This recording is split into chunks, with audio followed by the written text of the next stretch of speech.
we present My Favorite Husband, a new series based on Isabel Scott Rorick's gay, sophisticated Mr. and Mrs. Cougat, starring Lucille Ball with Richard Denning.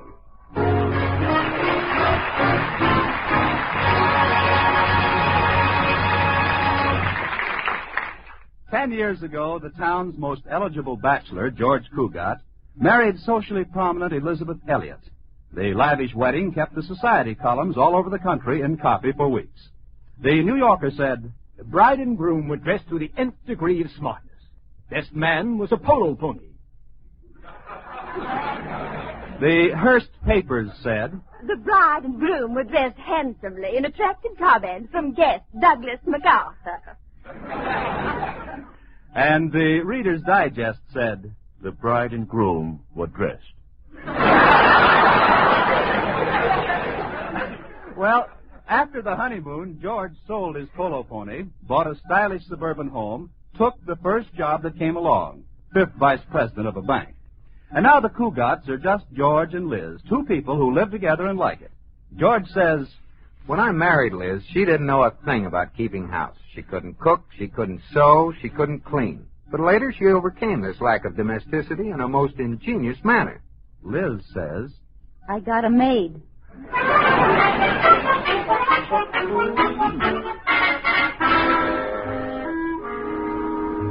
And now, let's take a peek at the Cougats. It's early morning, and there's husband George at the breakfast table. But where's wife, Liz? Oh, there she is, upstairs in the bedroom with Katie, the maid. Well, this is certainly unusual. Liz is getting into a formal evening gown. Let me check again. It's only 5 minutes after 9. Well, surely there's a reason for wearing an evening gown at this early hour. "Oh, just a little more, Katie. Can you get the zipper up now?" "Yes, ma'am. Oh, the zipper's up." "Oh, how does it look, Katie? Would you consider it too slinky?" "There's hardly enough of it to tell." "If you'll pardon me, Mrs. Cougat, I've seen more cloth on a Roquefort cheese." "It isn't as skimpy as all that. Now, where's my corsage?" "Oh, here it is, ma'am." "I'll just pin it on here. No, maybe here. Oh, what's wrong, Mrs. Cougat?" "There's no place to pin it." "I'll get you a gown that has a little more to it, Mrs. Cougat. But then..." "Then what, Kitty?" "You are having your portrait painted today, aren't you?" "Yes." "Well, then maybe you'd better wear the gown you have on." "Why?"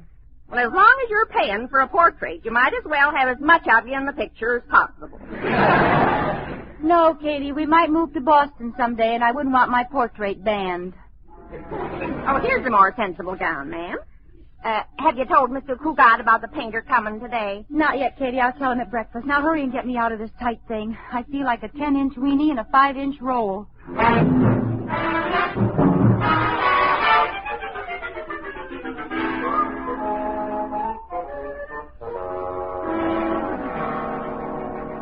Good morning, George, darling. "Good morning, Liz. You're looking very..."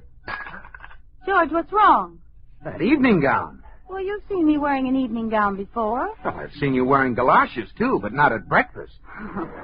Of course not. It never rains under the table.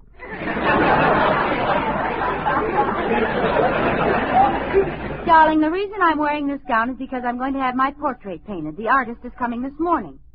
Having your portrait painted? Mm-hmm.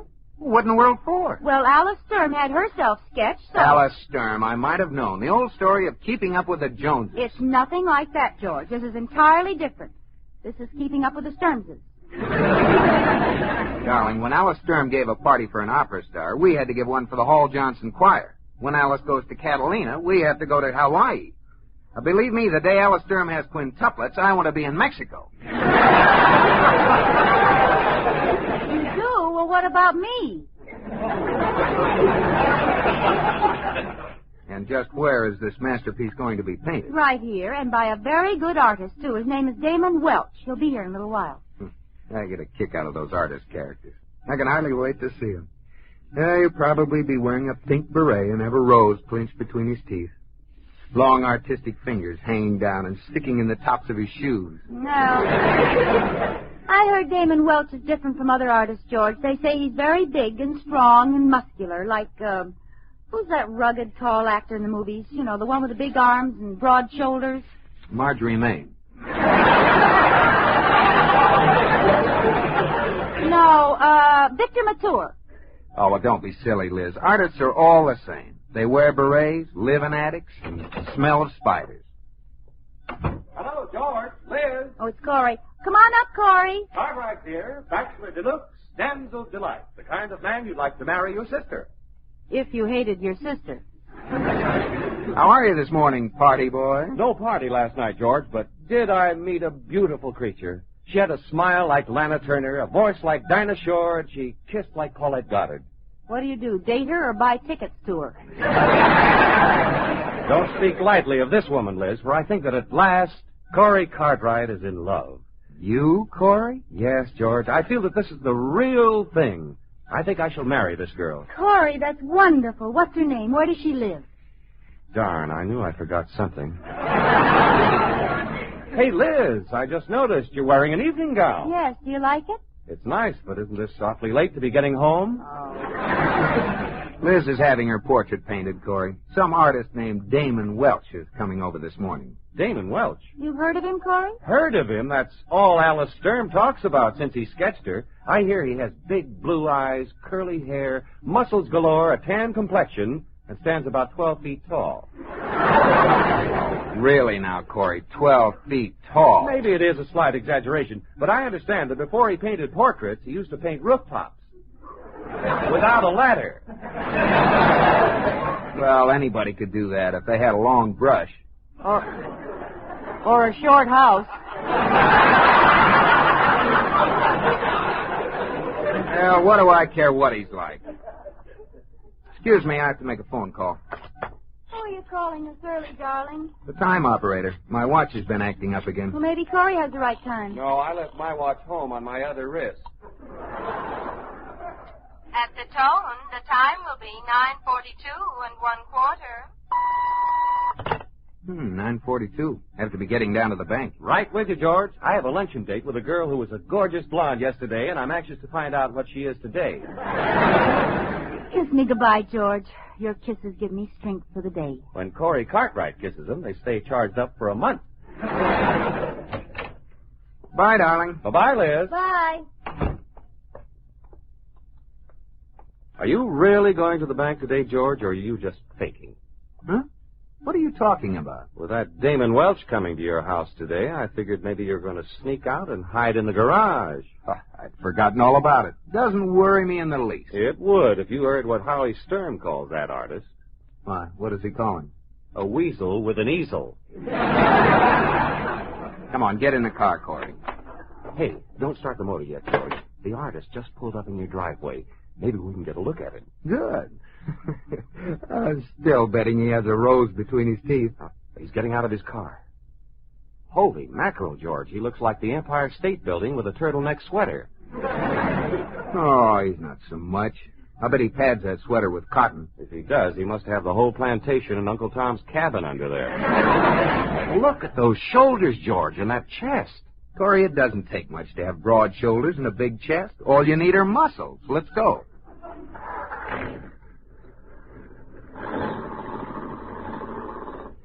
Did you see that thick neck, George? Those pretty blue eyes? Well, so what? My neck isn't as thick, maybe, but I have a nice neck. And look at my Adam's apple, Corey. Oh, that guy didn't have anywhere near the Adam's apple I have. Oh, if there's anything that'll keep a home together, it's a big Adam's apple.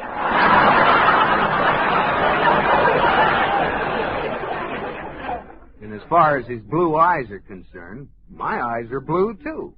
Look at my eyes, Corey. See the pretty blue? Kind of hard to see the blue right now, George. Your face is so green.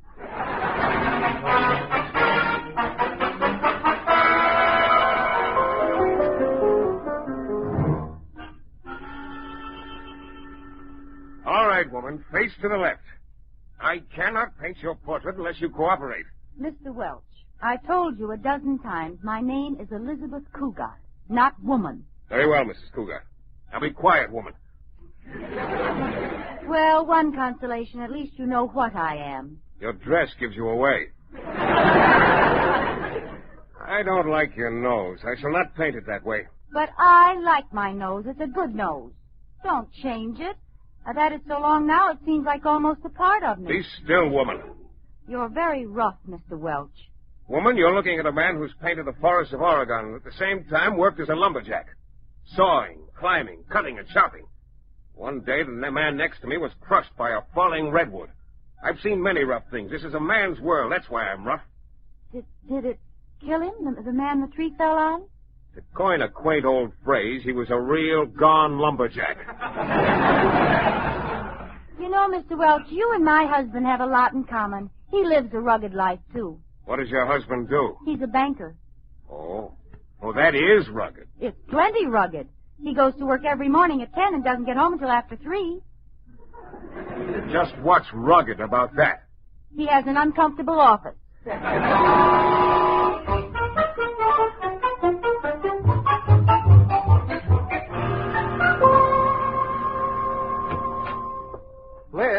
Liz, are you here? Oh, you're home early, darling.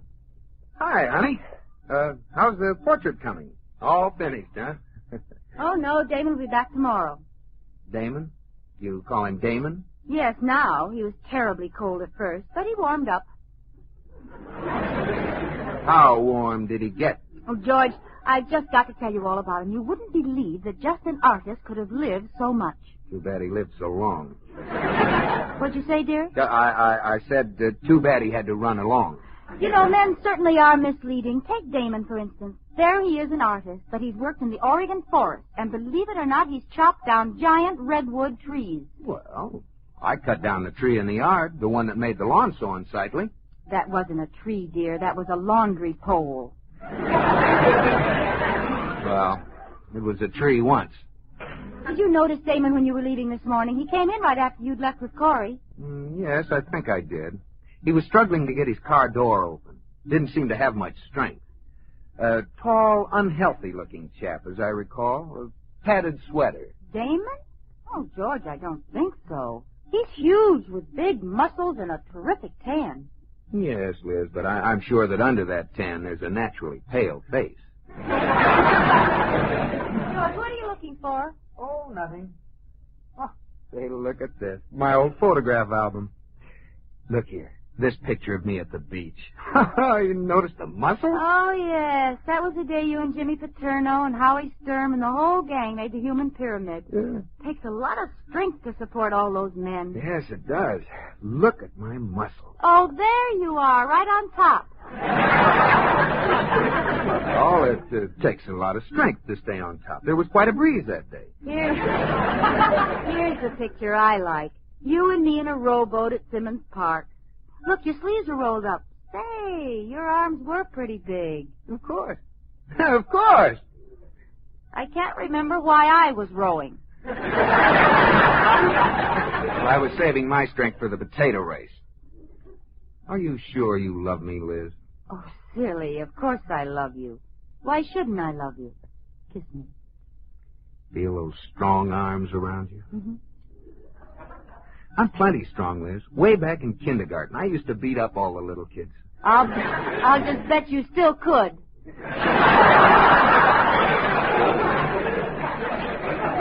Kiss me again, sweetheart.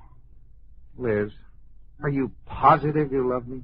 I'm the only one? Nobody else? Oh, don't talk such nonsense. Just hug me tighter. Make believe I'm a tube of toothpaste and pop my cap off.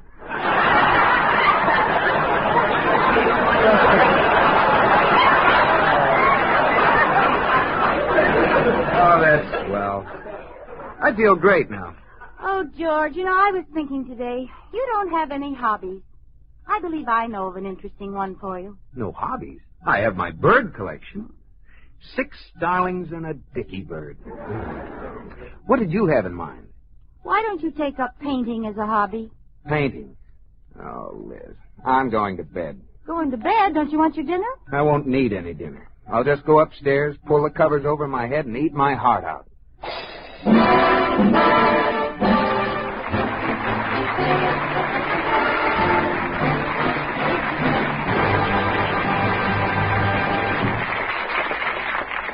You are listening to My Favorite Husband, starring Lucille Ball with Richard Denning.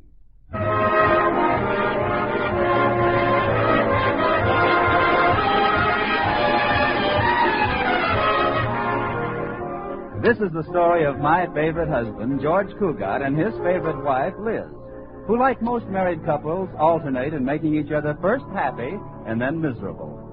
Well, at the moment, Liz is in the middle of having her portrait painted by the handsome and virile artist, Damon Welsh. This makes Liz quite happy, and George quite miserable. Now George thinks this is quite wrong, and chances are he's quite right. And so he's decided it's quite time he did something about it. It's the next morning. Quite. George, darling, you aren't eating your breakfast. Oh, I'm not very hungry, Liz. Didn't sleep last night. I'm going to stay home today. Stay home? George, are you ill? Yeah, that's it. I'm sick. Awfully sick. What's wrong? Oh, I don't know, Liz. Maybe it's painter's colic. Painter's colic? Well, that is, the inside of my mouth feels like a brush. I'd better call Dr. Buell. What do I want with a doctor? Well, you just said you were sick. Oh, yeah. Call a doctor.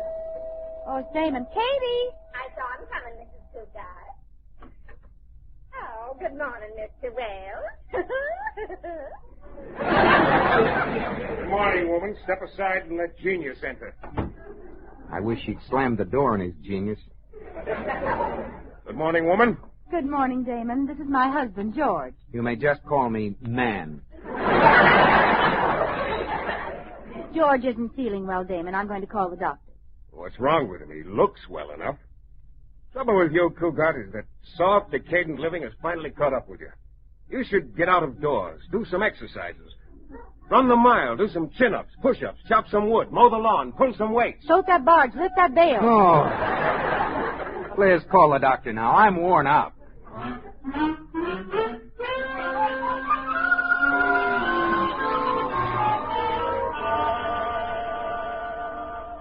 All right, George. Let me have a look down your throat. Certainly, Dr. Buell. Dark down there.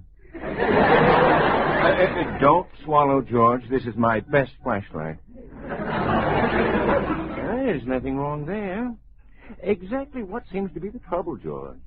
Well, Doctor, I feel kind of things. First, it starts, then it stops, then it goes again, then it backs up, and then it twists completely around. What does it sound like to you? A woman driver. Come on now, George. Tell me what's wrong. Well, Doctor, you see, Liz is having her portrait painted by some artist who has muscles so big they get up and walk around, and I just... Oh, I believe I can diagnose your case now, George. Acute jealousy-itis. Is that anything like borderline anemia? Jealousy-itis is serious only if it isn't checked early. Fortunately, I believe I have with me the very thing you need to snap you out of it. Miss McCarthy, I just happen to have my nurse with me. Nurse? I don't need a nurse. Yes, Doctor? Marianne, this is Mr. Cugat, our newest patient. I tell you, I don't need it. Oh. How do you do? Forgive me for not standing up in bed, but I only have on the pajama tops.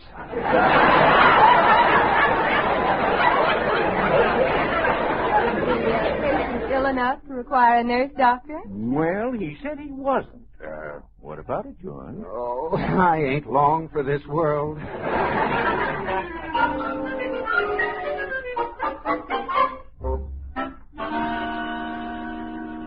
Sit still, woman. I cannot paint your portrait unless you relax. I don't make moving pictures, you know. Well, when are you going to paint in my hair? You still have me bald-headed. I don't like myself bald-headed. I look like my mother was frightened by Guy Kibbe. I'll paint in your hair when I see fit, woman, and not a second sooner. Until that time, you'll remain an egghead and like it. Damon, do you ever smile? I laugh sometimes. My sense of humor is a bit unusual, however, not on the beaten path. Well, what's funny to you? Well, I laughed heartily when my friend Chadwick fell from the roof of the school in Paris. Did Chadwick see the humor in it? Oh, he screamed. Yes, I'll never forget it. Fractured half the bones in his body. Yes, he must have been all broken up.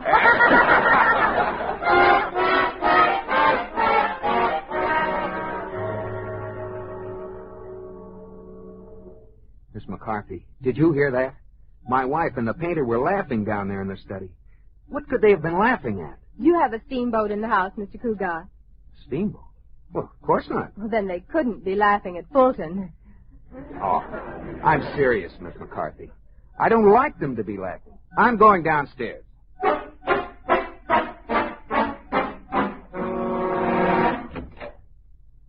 Hello? Hello, darling. What are you doing out of bed? I heard some laughing. What was all the laughing about? Oh, Damon was telling jokes. Oh, how nice. Mind if I stay a while? I know one person who objects. I cannot paint with an audience. What a horrible painting. George. No, let him criticize. All genius must be criticized. But I still do not want him around. Out! Take your linted bathrobe with you. Well, as long as you're busy, I'll go back upstairs. Goodbye, darling. Well, goodbye. Yes, goodbye. Nice trip. Be sure and write us. Oh, Damon, you know something? I think my husband came downstairs because he's jealous. Jealous? Jealousy is stupidity. Yes, I guess he could be jealous. Well, I'm glad he's jealous. Oh, it makes me feel that I'm wanted. You are. I want you to sit still. You never get jealous of Mr. Cougat, do you? I mean, the fact that he's upstairs right now with that attractive nurse. That doesn't faze you in the least. Of course not. Good old faithful George. What was that? What? Damon, that was George and that nurse. Oh, so? You aren't worried about good old faithful George, are you? Certainly not. I'll be right back. Where are you going? I got to see a man about a nurse.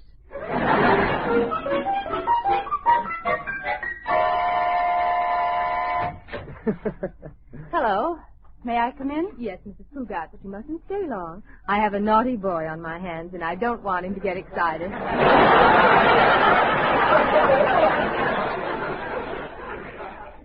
That's why I came up. How are you, George? Oh, it's awful. I just had a relapse. I accidentally plugged my electric heating pad into the radio, and H.V. Keltenborn got in bed with me. He's delirious. Yes. You better go, Mrs. Cougat. Yes, Goodbye, George. Miss McCarthy, wouldn't you like to come downstairs and boil a few thermometers or something? I'll be right here with Mr. Cougat. Well, bye, George. He's gone now, Mr. Cougat. Why were you playing sick? Because I wanted sympathy. Lots of sympathy. You know something, McCarthy? I think Liz came up only because she was jealous. She must have heard us laughing. You know what that means? My capacity of a registered nurse, I'd say she has clean ears. It means she loves me and worries about me. She's jealous. Then you need have no further worry over the painter. None whatever. He'll be laughing again soon, but I won't worry about it. I wonder why they aren't laughing. McCarthy, they're not laughing. Doesn't that please you, Mr. Cougar? No, they should be laughing. Where do you think you're going? I'm going down there and find out why they're so darn quiet. Where is he? I'll break him in half. He's gone, George. Gone? He's not here anymore? I had to get rid of him, darling. Why did you have to get rid of him? Because I knew that if he left, you'd stop playing sick, and then Miss McCarthy could get the heck out of here. Oh. Were you a little jealous of Miss McCarthy? Of course not, but I know you were jealous of Damon. That's ridiculous. George. Yes, Liz. Who do we think we're kidding?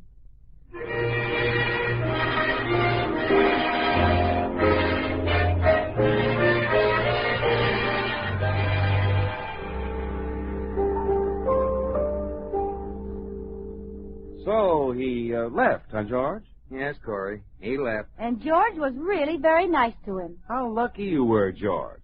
Suppose, instead of going quietly, the man with the big muscles had gotten tough with you.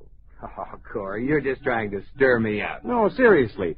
What would you have done if the painter had wanted to fight?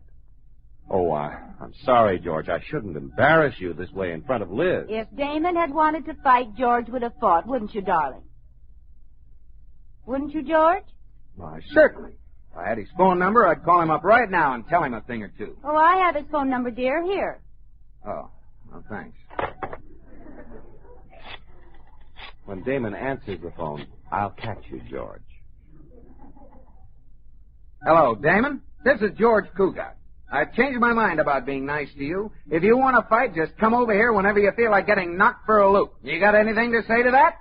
At the tone, the time will be 9:27 1/4. Well! George Cugat, kiss me. Kiss me this very instant. Why right now? Because you've got your dander up, and you're just dandy with your dander up.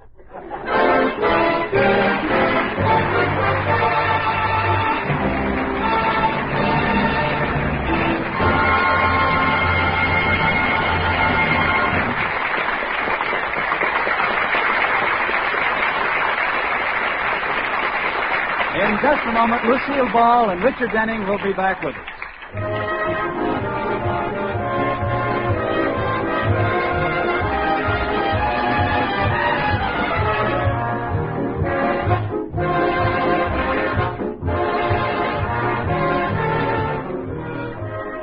Here's a friendly suggestion that may mean a lot to your own happiness.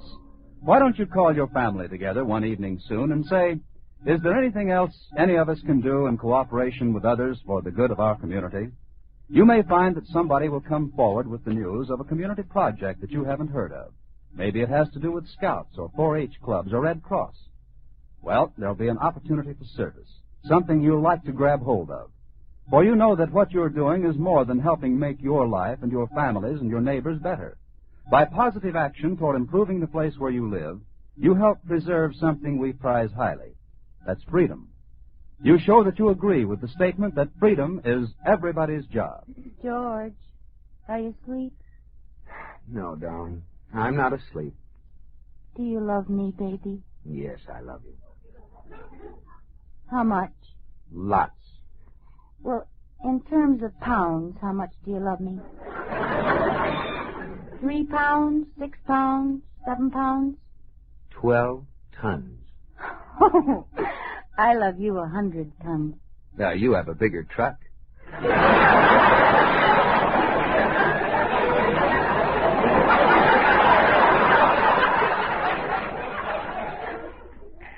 George, no matter what happens, will you still love me, even when I'm old?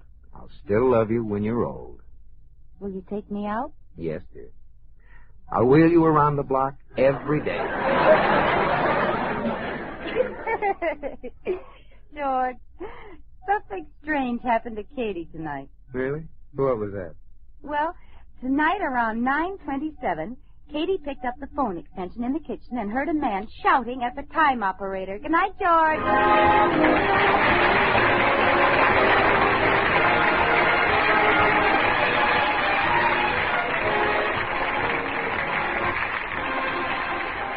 My Favorite Husband has been presented through the worldwide facilities of the United States Armed Forces Radio and Television Service.